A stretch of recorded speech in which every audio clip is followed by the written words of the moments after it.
어, 사실 이야기를 하기 전에 저에 대해 조금 이야기를 드리자면 저는 3대째 이어왔던 모태신앙의 집안에서 태어났습니다. 다른 건 몰라도 신앙생활만큼은 엄격하셨던 할아버지, 할머니와 또 아버지 밑에서 유년 기간을 보내었습니다. 이런 저에게 2살 어린 동생이 하나 있습니다. 하지만 저희 형제는 30년 넘도록 한 번도 대화를 해본 적이 없습니다. 왜냐하면 동생이 어릴 적부터 자폐 장애가 있었기 때문입니다. 그래서였을까요? 항상 저는 동생만큼 기대치가 많이 쏠려 있기도 하였고, 저는 동생 몫만큼 살아내야 한다는 이 강박관념에 이제 어린 시절 늘 시달려 왔었습니다. 하지만 현실은 정말 녹록지 않았습니다. 동생을 돌봐야 했었기에 유년기에 또래 친구들과 잘 어울리지 못해서였는지 아니면 저의 미숙함이었는지 저는 교회 공동체에서도 겉도는 아이였기 때문입니다. 어릴 적부터 공동체의 회장 및 리더를 맡아 다른 사람들로부터 인정을 받아오신 아버지와는 정반대로 저는 삼류 중에서도 최하급의 신앙의 성장기를 보냈습니다. 기어이 그 성장 과정에서는 제 동생과 집안의 특성을 알고 괴롭히던 무리도 있었습니다. 하지만 몇 번이고 전 인내해야만 했습니다. 교회에서만큼은 저로 인해 이 할아버지의 명예가 실추되는 것을 원하지 않았기 때문입니다. 학교에서는 나에 대한 집단 괴롭힘은 참았지만 장애하고를 괴롭히는 것만큼은 제 동생을 괴롭히는 것과 같았기 때문에 막 쓸모없는 눈 달려있으면 뭐하냐 이러면서 주저없이 눈도 찌르고, 또 그 괴롭히는 학우들을 두둔하는 교사들한테도 침뱉기도 하고 무력으로 이제 반항을 일삼아서 심심하면 부모님을 호출시켰던 저이기 때문에 항상 늘 기대치에 못 미쳐왔기 때문에 이 이상 해를 끼쳐서는 안 된다 생각하여 긴 시간 인내해야만 했었습니다.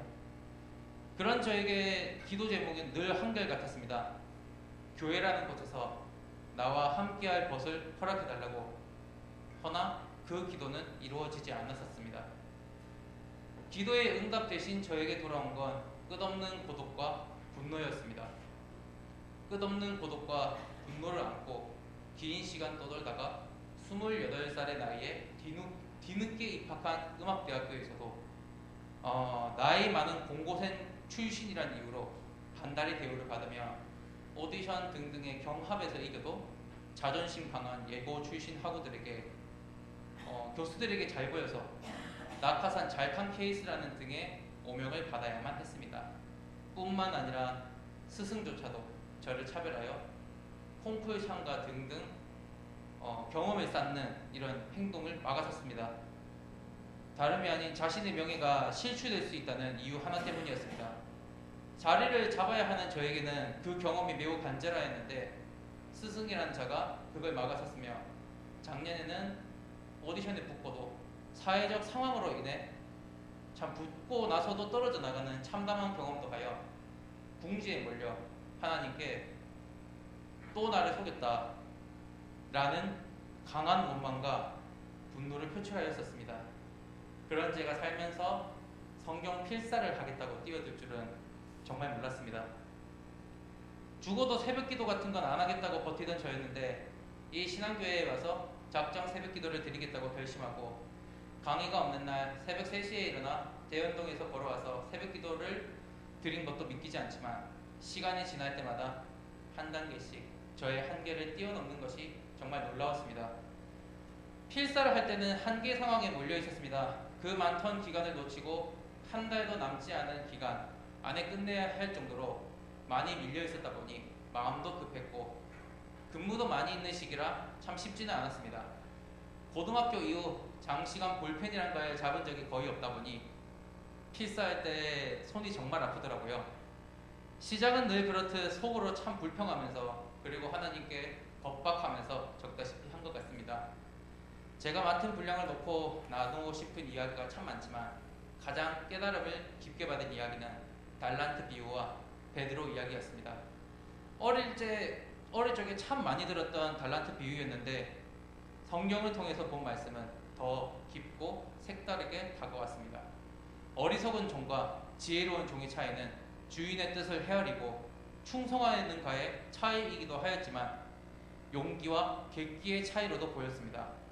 충성된 종들은 그 크나큰 돈을 잃었을 때 내려질 책임도 각오하고 주인을 기쁘게 하기 위하여 온 힘을 쏟았고, 미련한 종은 자신의 편리와 자격지심을 위해서 안일하게 객기만 부렸다라는 차이를 느꼈습니다. 그리고 문득 이런 생각도 들었었습니다. 설령 5달란트 받은 종과 2달란트 받은 종이 아무것도 거두지 못하고 전 재산을 탕진하였다 하더라도 주인은 그들에게 착하고 충성된 종이라고 하였을 것입니다. 참 많이 듣고 본 이야기였는데 이번만큼은 다르게 다가온 베드로의 이야기에선 칼을 쥐고 망설임 없이 내려찍는 베드로가 왜 경비병도 아니고 시녀에게 겁을 먹고 예수님을 부인한 것일까 생각에 잠겼었습니다. 돌아보니 이제까지 살아온 제 모습과 겹쳐져 보였습니다. 언젠가 제가 목사님께서 우리 청년들이 세상의 빛으로 역사하길 소망합니다 라고 하신 말씀에 호기롭게 목사님, 전 고고한 빛보단 이전 투구에 더 익숙합니다. 땅에서 자기 자신을 소멸시킴으로써 사명을 다하는 소금으로서 역사하고 싶습니다 라고 했던 기억이 떠올랐습니다. 당시에 제 자신을 돌아보니 예수님을 절대 부인하지 않겠다고 맹세한 베드로와 차이가 없었습니다. 세상이 주는 압박에 굴복한 저를 돌아볼 수 있었습니다. 어릴 적부터 또 최근에는 음악대학교에서 받아온 차별과 탄압에 가까운 기만과 유린들, 무의식 중에 전 그 모든 것과 맞서 싸워야 한다는 부정적으로 표현하면 영웅심리에 잠겨 있었던 것 같습니다. 하지만 전 여태까지 객기로 맞서 왔던 것 같습니다. 내면에서 주님께서 만류하실 때마다 잘 들립니다. 그러나 듣지 않습니다. 저 악인들을 차명하고 저도 같이 죽겠습니다 라며 필사하기 전까진 주님과의 영적 교제를 거의 닿다시피 지내왔었습니다.